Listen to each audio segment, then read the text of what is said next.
Thanks for tuning in to Season 4 of Strange, Rare, and Peculiar Homeopathy Podcast, where homeopathy lives, breathes, and evolves with Denise Straiges and Alastair Gray.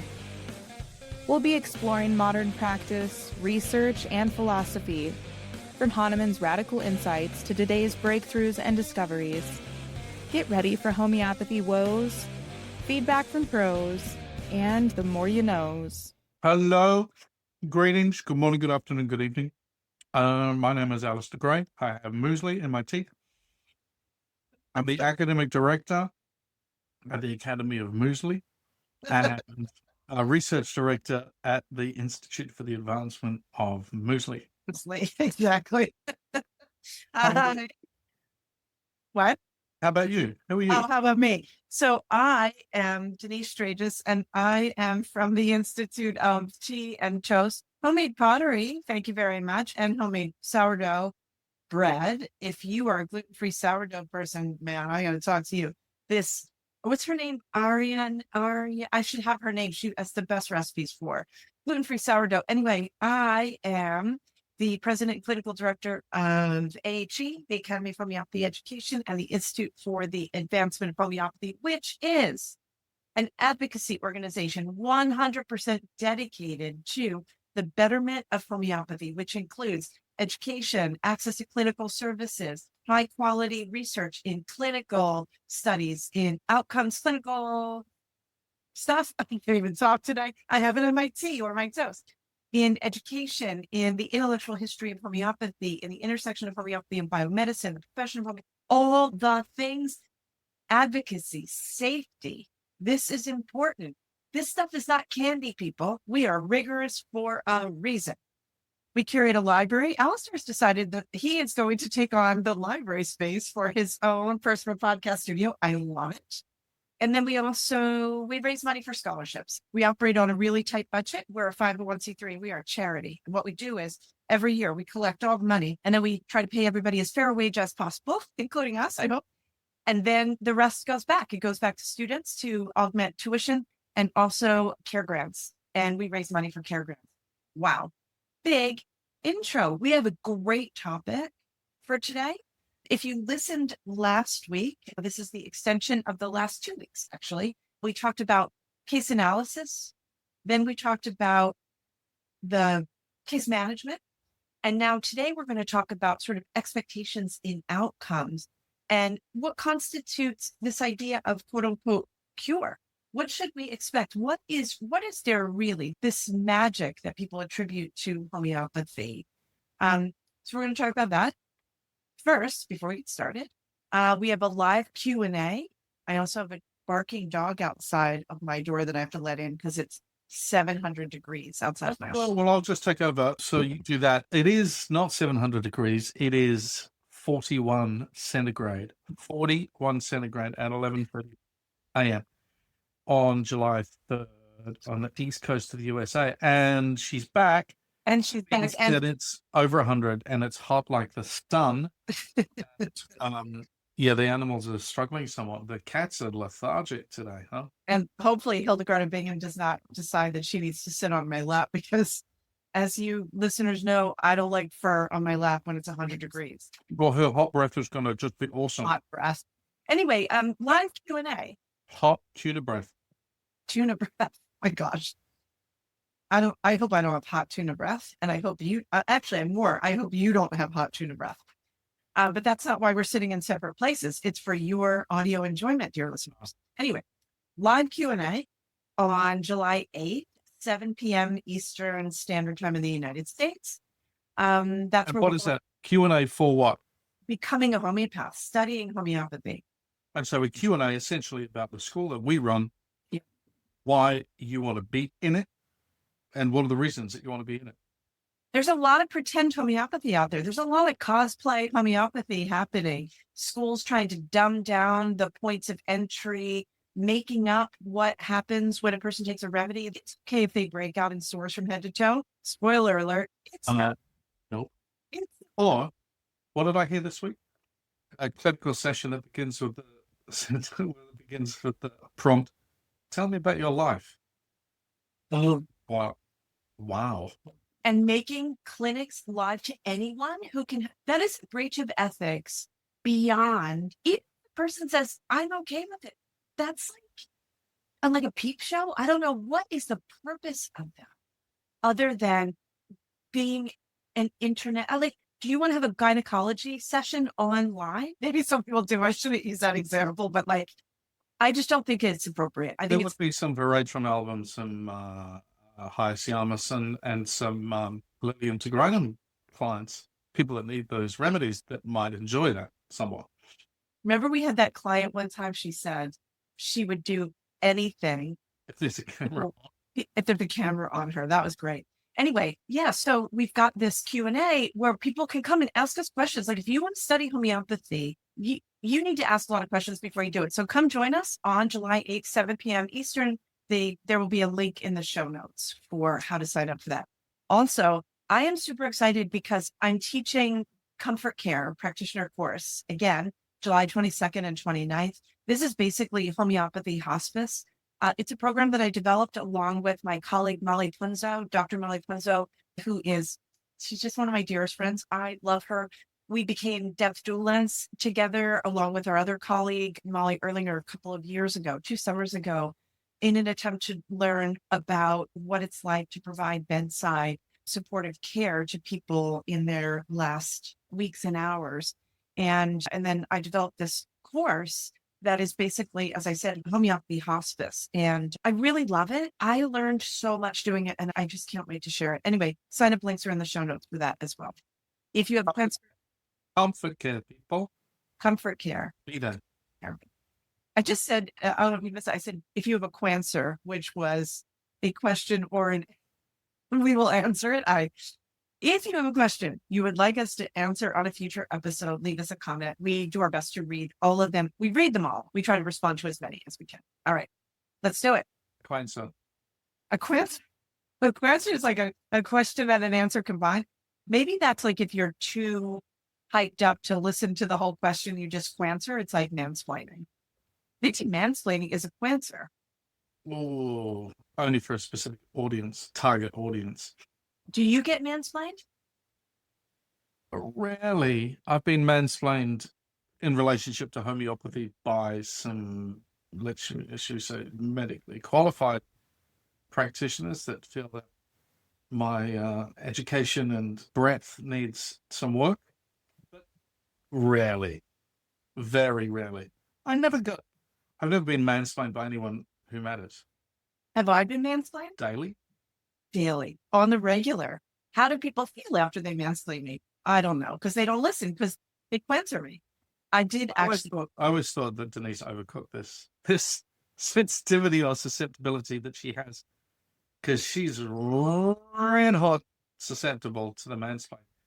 And then it just happens, and I observe it, and I go, "Oh my God, are you calm down? You're walking into a viper nest. It's me. You're saying that. Yeah. Yeah, you are about to get your head bitten off, buddy. Oh my God. Slow down." I don't enjoy it. Let's just say I got mansplained online this week. Somebody on the AT.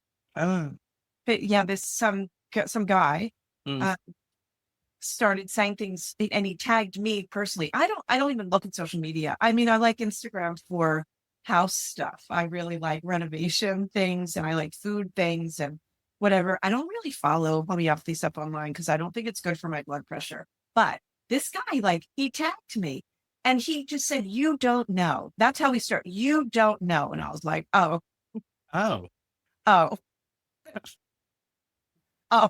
no. For those of you without a visual, you're just getting the left-handed Italian, whatever that is. Because I don't even know words. So let's get into it, because this is what we're actually, what's really funny? This may have sounded like a long wind up, like the guy who said, "I'll give you one more try," but you talk for 10 minutes before you really get started. Stop. Sorry. That's the free education we provide. Do you want it in a lecture format, all segmented, on the lectures, 1 minute? Come and study. Anyway, a phenomenon that goes on in homeopathy. Let me just contextualize it. And all right. So for, I was going to say hundreds of years, and it is actually a couple of hundred years since there's been a student and a teacher of homeopathy, the teacher has been using stories to bring this thing to life. And it's, of course, a typical educational technique to enliven proceedings and sometimes take something from the sleepy zone to the I'm totally engaged zone. The sleepy zone. The sleepy Like zone. that. The sleepy Yeah, zone. because if you read the symptoms of arsenicum, they will send you to the sleepy place. Yes. However, if you get your students over to the window and point down at the street and say, look, there's Mr. Arsenicum. Look, he's got his cane, his silver-headed cane, and his meticulous Lenin beard. And, he's going to come into your office and arrange the pictures. But to create a story around some facts is a very common thing in our profession. And over the years, it's not only with the study of materia medica, but various other things as well. And, I have to say that I would use plenty of stories, have used plenty of clinical stories in my early teaching years. I remember having this experience in Perth in Australia once. I don't know if I've told you this. And I've essentially got 3.5 hours of material out of this one video. And I'm doing a clinical training session, old style video. And this guy is telling me about his presented complaint. And his presented complaint is that he's got a pain in what turned out to be his loin, if you know your butchery. Being man? How do you No, get but it's interesting because a loin is not a groin. And a loin is at the back near the kidneys. And so he's pointing to his loin and he says, yeah, I get this pain and it takes about a day and a half to come around the front and it stops about there and it hurts like hell and it feels like I'm going to piss. I'm allowing this guy to talk about and lead the listener from the presenting complaint to what is, for me, probably going to be the heart of the case. And I'm just letting the audience take in the information. And it does, as the case goes deeper and deeper, then the stories emerge about, this guy's difficult teenage years and all the rest of it. Lovely Perth naturopath, Michael Blanche. Michael puts his hand up and says, I think it's a Berberus case. And in that moment, what he did was cut through about 2 hours worth of teaching as we explore all sorts of remedies based around, different themes and psychodynamics and all the rest of it, which I then try. I give this guy lachesis, I give this guy a whole lot of different remedies, and eventually I give him Berberus, and it absolutely nails not only his presenting complaint, but everything else as well. So you have just gotten to it, but because it goes back to what we talked about 2 times ago, totality. Is this a case about the presenting totality, the physical expression of the disease, or is it about his childhood? Let's juxtapose that story. Oh, and by the way, I met this guy many years later walking down the street. I was in Glebe in Sydney. And it was, mate, how are you doing? And he said, I've not had that symptom ever since. Life is good. Just moved on and symptom free and happily so. And so I use that as a teaching case. Right? I'm not going to use the C word, but I use that as a teaching case to demonstrate a client that's in this state and now is in this state. Juxtapose that with the story where it was in Heidelberg, and I'm going to say 2007, so 20 years ago. And everybody was there. No, you weren't there. I wasn't there. Where was I? I don't know. Anyways, Stuff. big conference, big seminar in Heidelberg. And Rajan is on the stage. And it's a stage. And it's a big European town hall. Amazing. And in those days, he was like on top of the world. The women were throwing their panties at him. He was like. There was a bit of that. In fact, yeah. Produced. Do you know Stephen Gordon? Stephen Gordon? No. Stephen Gordon was the head of the ECCH at that point. He's passed on now. But I believe that he was introduced as the sensation of homeopathy. Really? That's how he was introduced. It was like Seals. And he did an amazing show. And by that time, I'd met him at Rajan a couple of times, interviewed him, and sat with him in his clinic in Mumbai. But the point of the story is that he was discussing some aspect of sensation method and using using an example of a story. And he gives an intervention, he gives a homeopathic remedy. And then there's a pause and he says, and the patient did beautifully. And I remember thinking to myself at that point, just what constitutes a cured case? And at what point? And at what point can you start talking to people about it? I want to give a couple of examples. And forgive me, everyone, that I'm eating my toast. I am. You eat elegantly. Thank you. I'm trying. And there's nothing on it. And I'm trying not to do any. But I'm starving and I'm back to back today. There's no break. And so it was either blood sugar meltdown or this. Anyway, so this is what I want to talk about, because I think there are all these different perspectives for us to consider. So like, what constitutes, as Hahnemann would say, capital C cure? Well, in order to get to that, if you're talking about a chronic thing, you then have to understand, what did Hahnemann mean by that? What does it mean in the homeopathic sense? What is cure? It's different in something acute than in something chronic. We've talked about that. We talked about it last time. So I like to start these conversations with a simple bifurcation of acute versus chronic, and put acutes in their own bucket, chronic in their own bucket, and then talk about them individually because they're different animals. And Hahnemann knew this. Now, when we talk about chronic disease, this is why I love the study of the intellectual history of homeopathy, because you're forced to, and I learned this through studying medical history. The question is very different objectively than it is hagiographically. In other words, people look at homeopathy like it's this magic thing that Hahnemann crapped out one day. And it was just like, woo, and it's all, when in reality, this guy developed a system over time. And there was a purpose, because at the time he lived, he was looking, this is part of the sort of intellectual history, was to find the system, the cohesive system based on universal laws that would mimic, for example, Newton's work, right? Looking for how the laws of the universe would apply, and they apply universally, okay?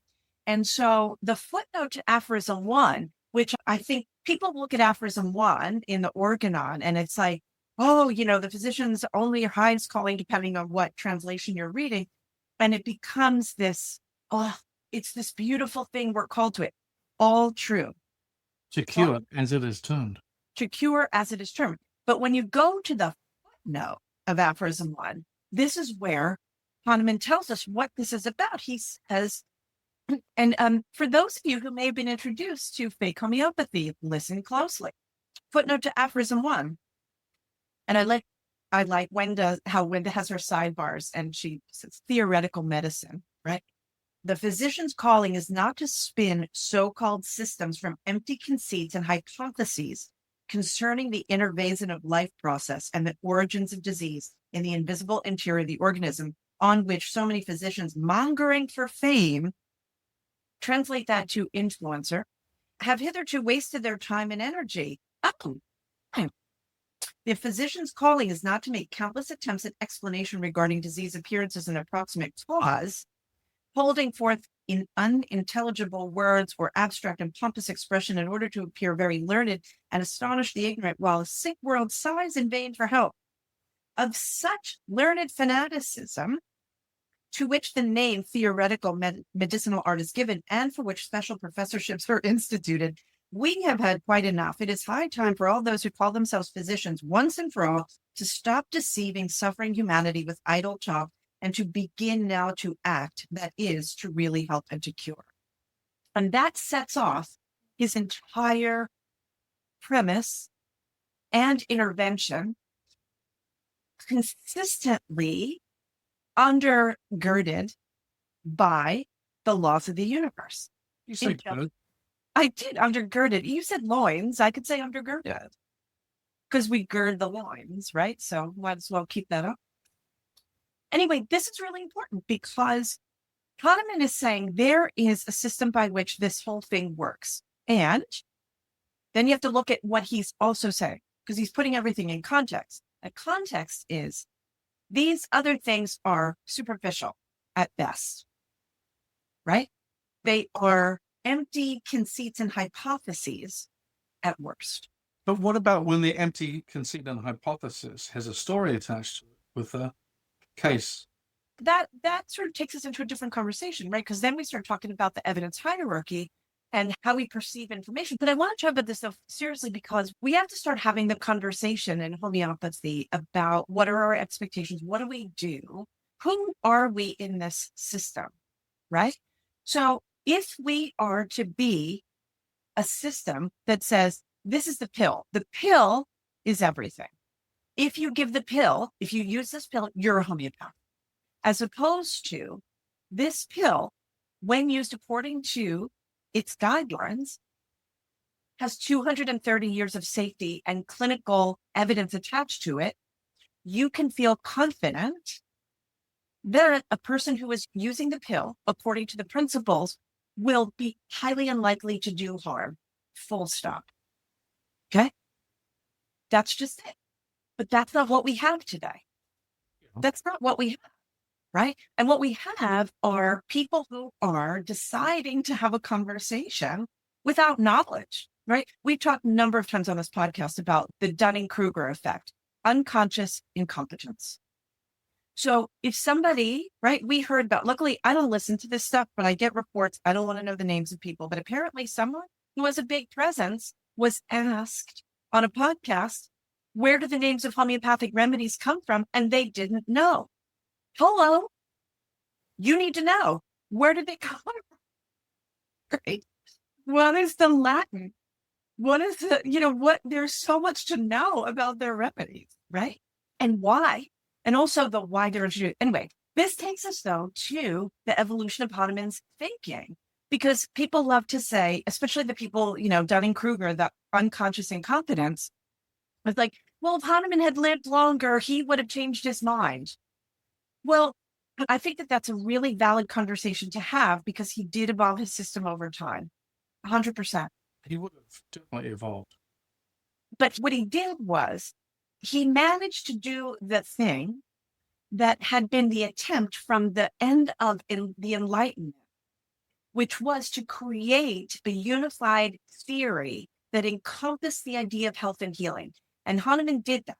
He did that. He said, based on the laws of the universe, based on natural principles, it is true that similars cure. And he goes on to give multiple examples, both in universal language. We always use the luminous moons of Jupiter example, but he also shows it in disease process, how a person who has an inflamed eye issue, who gets the measles, will be cured of the inflamed eye issue because of the stronger similar disease pattern of measles. Until the measles is gone, and then the eye comes back. Exactly. You speak up a little while. I can't hear you as well. So I think what we've got is Hahnemann, he figured out this, he cracked a certain code, which is really important. And we're not going to get into all of that today, but based on that, he then has the therapeutic interventions. He didn't just say, use the dynamized substance. He worked until 1834 to say that universally we use dynamized substances. 1834 is right. From 1834, he used 1830s. Yeah, that's right. And then he goes on and he continues to develop it, and he gets to his sixth and final edition of the Organon, and the nuances around chronic diseases. And he says, I have not lived in vain. And he also says in the intro to chronic diseases that he could have kept it for himself, but he shares it with humanity because it does answer the question. So what is the question? And so anyway, I went on this little tangent about the intellectual history of homeopathy and sort of the context, because when you ask what cure means, if you're talking about in chronic disease, it does not just mean the simple eradication of the presenting complaint, because it has to be seen in the complex of all the possibility, which has to do with miasmatic disease, right? The problem that we have today is that miasmatic disease has been taken out of the Hahnemannian context, which is there is one root to all disease. There are two acquired venereal miasmatic diseases, that give us the basis for understanding this larger context. And as we talked about in last week's podcast, footnote to Aphorism 56, you don't solve a miasmatic problem with its same, that's isopathic. So to say, I have Crohn's and to give the Crohn's nosode and expect to have a cure, Hahnemann says, no, actually nothing but calamity and exacerbation of the disease will occur, full stop. So what he's saying in chronic diseases, their peculiar nature and their homeopathic cure, right, published in 5 installments from 1828 onward. I have to say that because there's a guy also stalking me online who says, I don't know anything. He just keeps stalking me. So I'm clarifying for his, you know who you are, Mr. What Hahnemann is saying here is that when a person is presenting with their chronic condition, you need to understand sort of where they are. Are they in the sort of newness and flowering of this disease? Has this been simmering for a long time? Is it mixed with other things? Are there lifestyle issues involved? You don't fix lifestyle issues with tautopathy and these so-called clears. You have to look at the whole case and understand it. And then what happens is the removal of, let's say, the removal of the obstacles, but also the stronger, similar anti-miasmatic remedy will neutralize that situation. But that doesn't necessarily mean cure. That could just mean that that miasmatic energy goes from being active to being latent, which could constitute the resumption of health, right? And so this is a complex conversation. This isn't like you learn how to do this from a podcast. So this, so let me get clear, because I've always been under the misapprehension that treatment is done with the chronic case. You can stop treating the client when, firstly, they learn how to levitate. Secondly, they grow 3 inches, and third, when they start supporting the All Blacks. And they always find a parking spot. They always, the fourth one, they always find a parking spot wherever they want. Yes. And no cellulite. No woman will ever lose. I was thinking more about the men folk, because the prostate stays the size of a walnut forever. Nice prostate, small prostate, steady stream. Good stream. Really got a good stream. But that's a criteria of about 8 standards against which you can measure. Can I teach this case?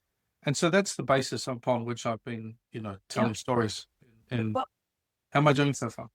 You know what? I've been teaching this one case. I alluded to this a little bit, and people who have come to conferences where I've spoken, I've got this one case I've now taught at multiple conferences over the course of, the first time I taught it was in Baltimore.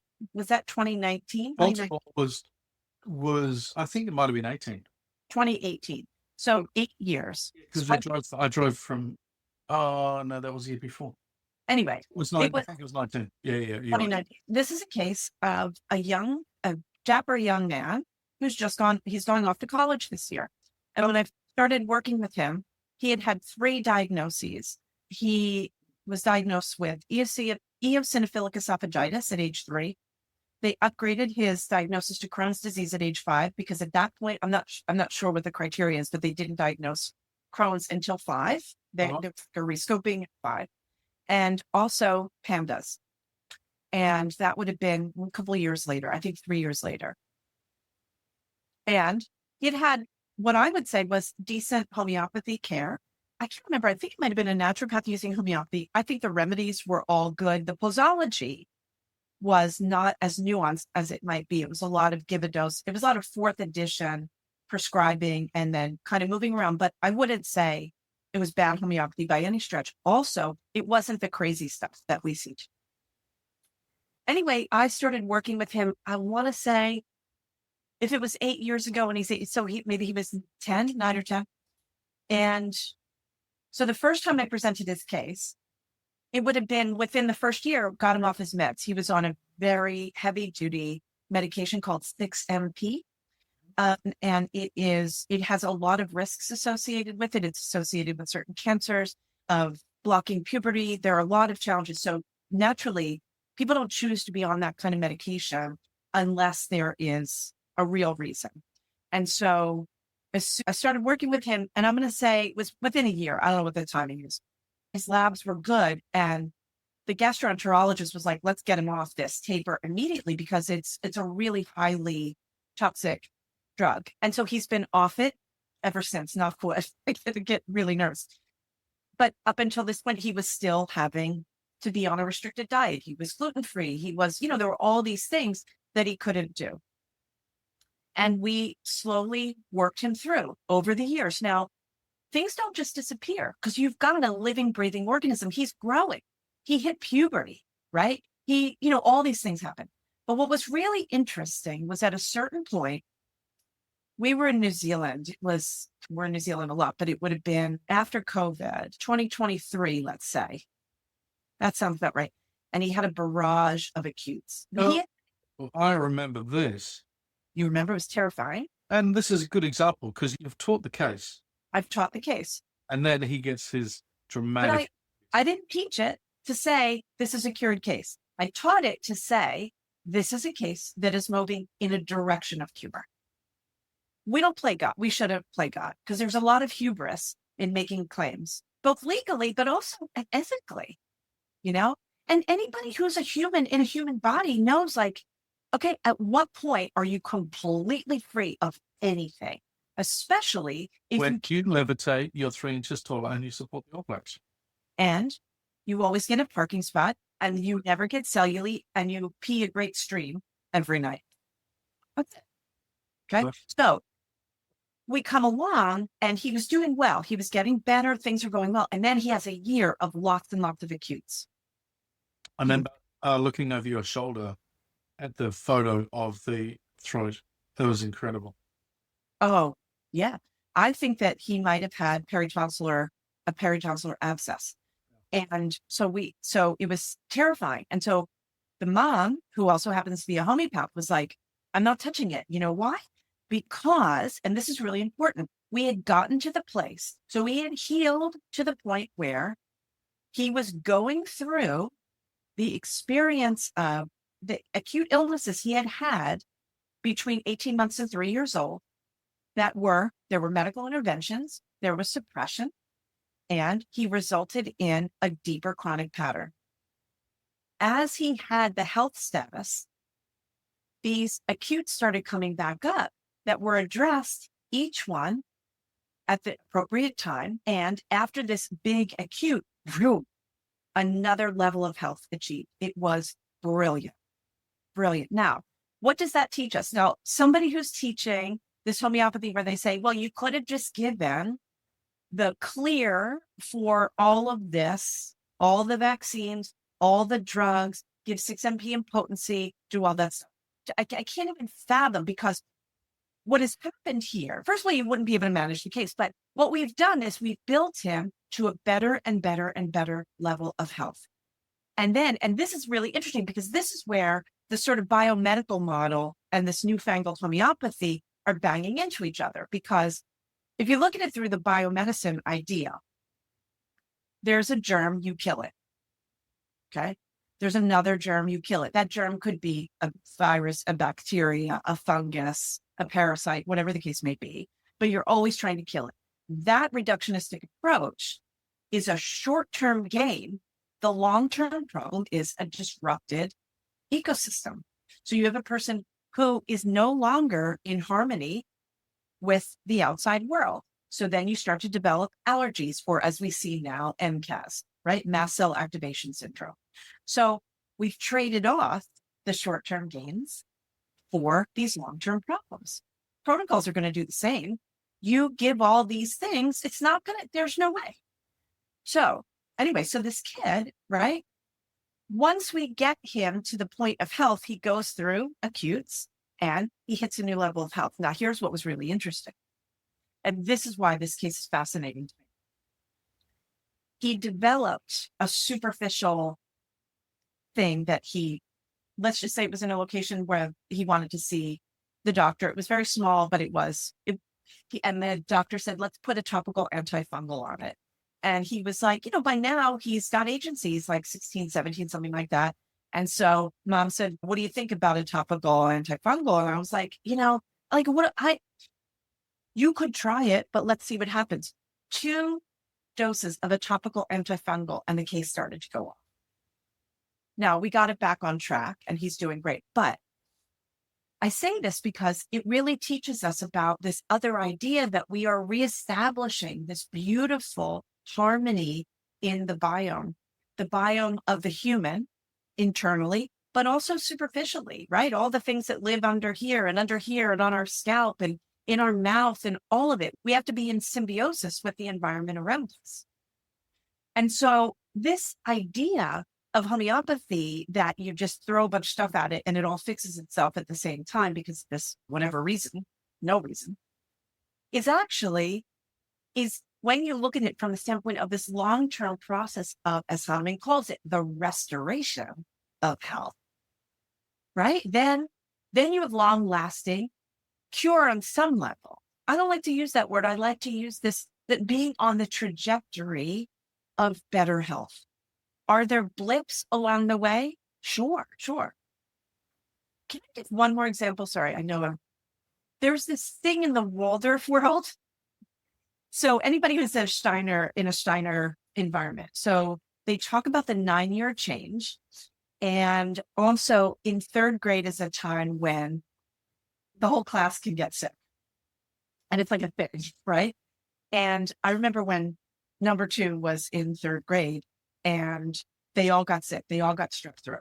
And there were the kids that got on antibiotics back to school in 3 days. There were the kids that were using homeopathy, other integrative approaches, and came back to school in maybe 10 days, 2 weeks, depending on what it was. Like, was it fun to have it? Because I had a kid home for 2 weeks, right? But the kids who sort of had the fast approach, they got it again and again. The kids who were going through this sort of evolution of lifetime, who experienced healing because their body learned how to be in symbiosis with these other external factors to get it back into harmony, came back. I don't want to say stronger because I don't want to make a comparative statement, but it was an event that taught me a lot, and that was what, 20 years ago, 18 years ago. What do you think about that idea of sort of this long-term trajectory to health when you're talking about chronic disease versus? I see that. That's what I see.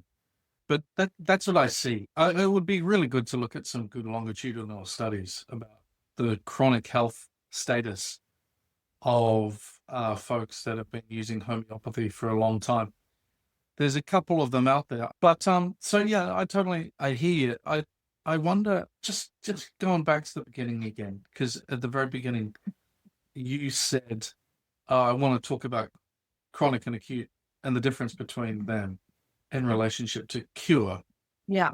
And so I don't think you've spoken about acute. Like, at what point do you go, I can talk about this case, or this case is done? At what point do we articulate what's going on and teach the next generation coming through?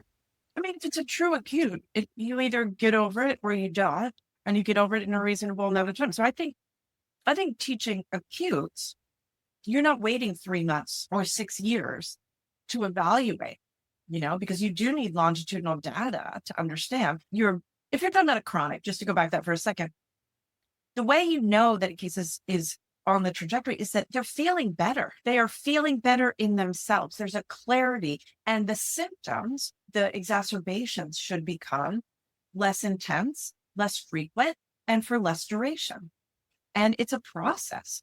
And the more medicinal suppression, the more you're unraveling, but the person shouldn't be suffering along the way. The funny thing is that this new conversation about how you do this, right? It's like, the automating people can't do it. So we have to drop bombs on people. And are they going to suffer? I've heard people recently say, well, we had an event where a couple of the people who attended said, oh yeah, I was seeing this protocol person. They gave me 12 million remedies and I was covered with sores from head to toe. And they told me that was good. We talked about that lesson. That's not good. That's not quite gentle, is it? So for me, on the risk of infection, think about all the things that's blowing up the immune system to do something that, and oftentimes those people aren't saying, oh, that's part of a curative response. Because you see, when we talk about, let's talk about this miasmatic idea though, because I think that's important because people are conflating a couple of things. So when Hahnemann gets this idea of chronic disease, my research is pointing toward the fact that he got there through his understanding of syphilis and mercurial compounds as part of the quote unquote, cure or treatment of syphilis. Mhm. And he was Hahnemann's first major contribution to the chemical canon was soluble mercury. And that's before homeopathy. And that tells us he would be familiar with syphilis, but also the understanding of the treatment and the use of mercury compounds there. But my research basically demonstrates, I mean, obviously I keep going with it and maybe it'll change, but I feel pretty confident about this, that it was the understanding of the progression of the syphilitic disease that helped Hahnemann to understand miasmatic disease as a concept that he then moved on to SORA after. So syphilis comes before SORA in the intellectual evolution. We understand it these days as being different aspects of primary syphilis or tertiary syphilis, but he's looking at those, say, skin lesions in secondary syphilis and looking at those and comparing them to the symptoms that we would know these days from tertiary syphilis and saying, you're part of the same disease. And he says, oh, this is interesting because the external superficial treatment of this disease does not eradicate the internal disease. Disease affects the person in their entirety. Therefore, a person who is treated superficially, cutaneously for syphilis will not be cured of the internal disease. Therefore, if they progress and you start to treat them in such a way that is going to get rid of that disease, then that superficial lesion or some form of it should return as a part of the curative process. That's where that comes from. Okay.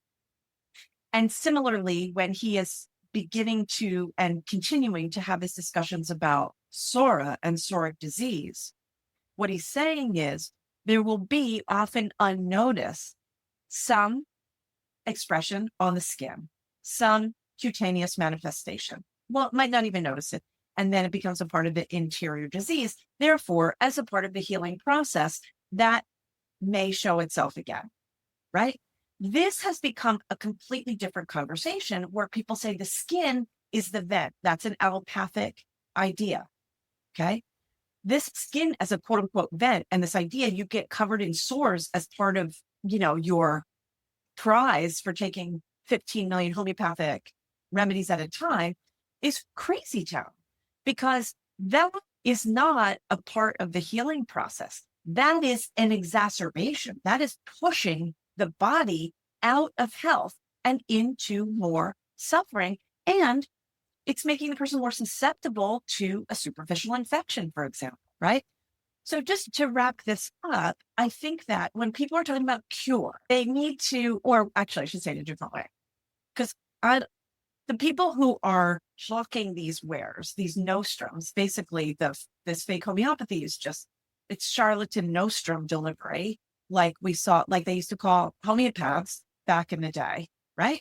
Pushing it into that territory. Sorry to be so blunt about it, but in reality, this incredible medicine is gentle and it moves a person slowly and surely back to the highest level of health available to them.